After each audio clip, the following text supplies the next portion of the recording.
En ese sentido, los falsos positivos como tal, cuando vemos que la Fiscalía se abstiene a acusar a un culpable, ¿sí?, tenemos una violación directa a los derechos humanos de la víctima por el artículo 11 del COIP, artículo 77 de la Constitución de la República, en el que se establecen los derechos de la víctima. Se violan todos los derechos de la víctima. Y el papel muy importante que juega la Fiscalía, no hay un mecanismo de regulación, de control de la Fiscalía. Nadie regula la Fiscalía, nadie los controla, no hay un mecanismo de exacción, algo pesquisable, no existe un delito contra los fiscales, no hay, de forma directa. Hay solo la subjetividad en su actuar, en su trabajo, que genera la mayor corrupción. Por un lado, absuelven a los culpables, a los culpables, y por otro lado condenan a inocentes. Por eso es que hoy en día la mesa de justicia que se imparte en el Consejo de la Judicatura, vemos de que más de 100 jueces y fiscales están siendo investigados porque actúan con órdenes directas, realizan allanamientos, procedimientos, etcétera, sin cumplir el debido proceso como tal.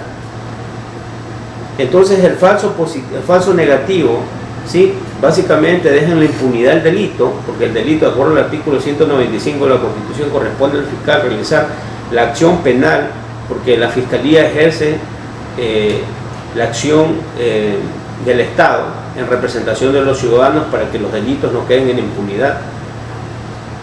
Y si el fiscal se abstiene de acusar y dejarlo libre al corrupto, como tal, nos defrauda a toda la sociedad.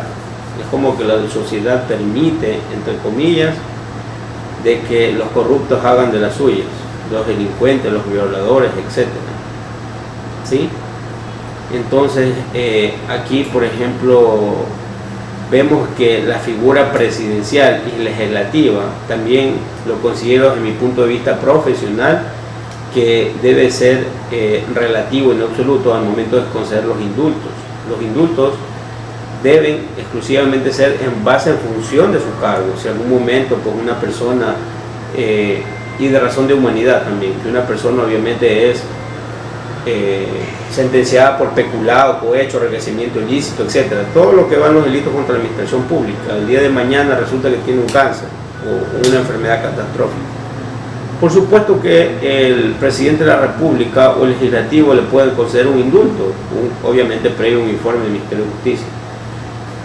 Pero ¿qué pasa si el presidente de la República, a su sola discreción, con un plumazo, o la asamblea con un voto de mayoría de sinvergüenzas corruptos, comienzan y emiten un indulto a un violador, como pasó en Montecristi, que varios violadores fueron dejados en libertad a base del indulto? ¿Qué tiene que ver una violación a un niño que tiene que ver con la administración pública? No tiene nada que ver. Estamos hablando del caso también de Cofiec, cuando antes de irse Correa a dejar la presidencia de la República, con un plumazo le dio un indulto. Entonces vemos de que estas cosas pues nos generan una especie de violación a los derechos humanos de la víctima de esos niños, la víctima del Estado, porque cuando hablamos de delitos contra la administración pública, el bien jurídico, por un lado, el bien jurídico primario es el dinero del Estado como tal, las instituciones públicas como tal, pero consecuentemente como mecanismo secundario tenemos a la plata del ciudadano, porque el ciudadano es el que paga las contribuciones, los impuestos, etcétera, etcétera, etcétera.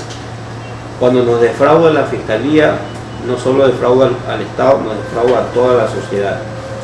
En ese sentido vemos pues no el falso positivo, el falso negativo, que son prácticas que juegan un papel importante en la Fiscalía. Ahora bien, viendo esos puntos, ¿no? Medidas cautelares, medidas sustitutivas, falsos positivos, falsos negativos, vamos a hablar acerca de los derechos humanos y derechos fundamentales. ¿Sí? Para hacer una distinción qué es un derecho humano y qué es un derecho fundamental, el derecho humano como tal nace del propio ser como tal, nace de que algo no puede, que es inevitable hacerlo, nace del derecho a garantizar el derecho a la vida de las personas, la integridad como tal, derecho a buen nombre, etc. Y en ese sentido la Convención Interamericana de Derechos Humanos ha establecido con claridad cómo cuando estamos frente a un derecho humano y a un derecho fundamental. Por ejemplo, Ferrajoli establecía en su teoría de derechos fundamentales de que para que exista el derecho fundamental como tal deben de cumplir 3 requisitos. El primero dice que debe estar tipificado en alguna norma. El segundo, que no deben de ser negociables. Y el tercero, de que deben de ser universales, es decir, que abarque a todas las personas. Y por hacer una distinción y poner un ejemplo, el derecho humano es, por ejemplo, el derecho a la vida. Si usted muere, ya no puede vivir nuevamente. El derecho humano es el derecho a la vida, a la integridad de la persona como tal, a nacer libres. Ese es un derecho humano. El derecho como ser humano en sí, de su raza, de su etnia, de lo que nace. Y el derecho fundamental es el mecanismo, la forma de cómo el ser humano se desarrolla y se desenvuelve en la sociedad para tener libertades, para tener conciencia, para hacer valer sus derechos. Entonces, por eso es que Ferrajoli como tal ha establecido de que es importante, ¿no? Dice que una norma, ¿sí?, en su teoría de derechos fundamentales, que una norma debe de garantizar ese derecho. Y ahí vamos a hablar concretamente con la legislación de Ecuador. La Constitución de la República de Ecuador, en el artículo 76 del derecho al debido proceso, ¿sí?, en el artículo 76 establece, por ejemplo, el derecho al debido proceso, y establece que el debido proceso como tal garantiza los derechos de las personas, ¿sí?, en cualquier tipo donde se establezcan obligaciones y responsabilidades, y le dan el derecho a contradecir pruebas, a contar con tiempo para su defensa, etc. En ese sentido, que el artículo 76 establece que en todo proceso en que se determinen derechos y obligaciones en cualquier orden, se regulará el derecho al debido proceso, que incluye las siguientes garantías básicas, y ahí van enumerando varios aspectos. Entonces, como muy bien dice Ferrajoli en su teoría de derechos fundamentales, que el artículo 76, bueno, yo lo considero que es un derecho fundamental, el debido proceso, porque está prescrito en la norma, el debido proceso, aquí está escrito. Dice que el segundo requisito es que no deben de ser negociables, ¿no? Usted no puede vender su derecho al debido proceso. Si usted ahorita, el día de mañana, usted le inicia un juicio como tal y resulta que usted no lo citan, o el procedimiento como tal, usted no le puede firmar un contrato a una tercera persona para que esté por usted, no puede hacerlo. Como no es algo negociable, cumple los 2 requisitos, el debido proceso no es negociable. Y el tercer requisito que establece Ferrajoli, establece de que tienen que ser universales como tal para que exista el derecho fundamental. Entonces, es universal el artículo 76. ¿Por qué? Porque si vemos que el artículo 76 dice que en todo proceso y obligaciones le dan las garantías al debido proceso a todas las personas. Es decir, el artículo 76 de la Constitución de la República le da derecho no solo, por ejemplo, los derechos a los abogados, los derechos a los ingenieros eléctricos, a los contadores, o solo a una parte de la sociedad, o solo a los guayaquileños, o solo a los quiteños, o solo a los de Ambato, de Tungurahua. No. Aquí son universales para todos, inclusive, de acuerdo a la Constitución de la República, los extranjeros gozan de los mismos derechos y obligaciones una vez que estén aquí en el Ecuador. Entonces, vemos que el debido proceso es un derecho universal y es un derecho fundamental. Porque es universal, porque no son negociables, porque está prescrito en el norma. En ese sentido, esa distinción hacemos de los derechos humanos y los derechos fundamentales, ¿sí? Cuando ustedes vean en un proceso judicial de que se respeta el debido proceso, ustedes tienen que exigirle al juez o autoridad administrativa, ¿ok?, de que se ha violado los derechos fundamentales de su cliente cuando se violan el derecho al debido proceso. A veces veo en las noticias, en la televisión incluso, dicen, no, se ha respetado el derecho humano, que le cortaron un dedo, una mano, lo torturaron, ¿no? No hay que confundir lo que es un derecho humano, el derecho fundamental. Cuando ustedes ven que se viola el debido proceso, estamos frente a la violación de un derecho fundamental.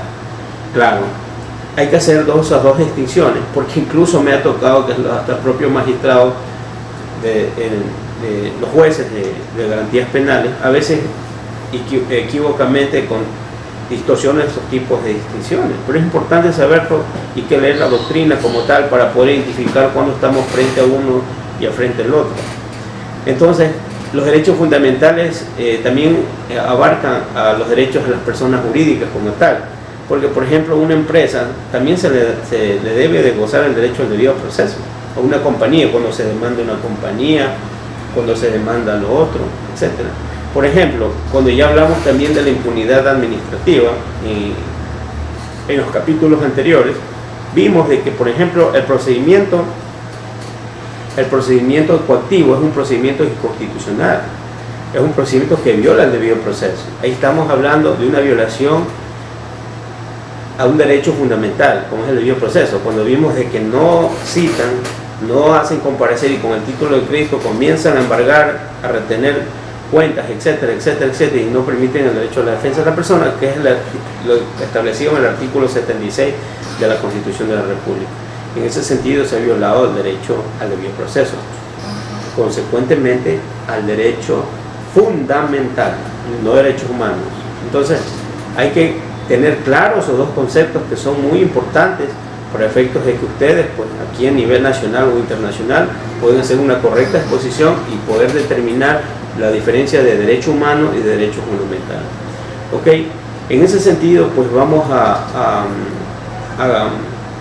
verificar de que, como hemos nosotros hablado a lo largo de este seminario, a lo largo de estos temas que son muy importantes, las violaciones de derechos humanos, ustedes tienen que seguir palpable como tal. ¿Sí? Cuando ustedes estén frente a una violación de derechos humanos, ¿qué tengo que hacer? ¿Ya? Y esa es prácticamente la conclusión que vamos a cerrar este espacio. ¿Qué debemos hacer nosotros cuando estamos frente a la violación de un derecho humano? ¿Ya? Los derechos humanos o derechos fundamentales como tal, ¿sí?, se pueden originar por diversos aspectos. Pueden ser judiciales, administrativos, inclusive entre privados, ¿no? Porque, por ejemplo, las clínicas clandestinas de rehabilitación, ellos también realizan un acto arbitrario y está sujeto también a la violación de un debido proceso, porque están teniendo a personas sin su consentimiento encerradas, ¿no? Esas personas pueden gozar, pues, al no ser un establecimiento judicial en el cual existe una medida privativa de libertad, ni existe una sentencia como para que lo cierren. Eso es algo tremendamente inconstitucional. Ahí sí viola los derechos de libertad y consecuentemente viola los derechos humanos.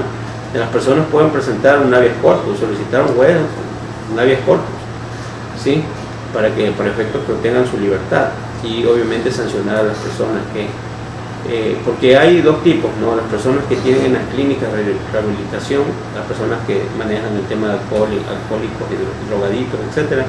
Hay aceptación por la persona, pero hay casos de que la persona no acepte y lo meten a la fuerza. En esos casos hay violación directa a los derechos humanos, ¿sí?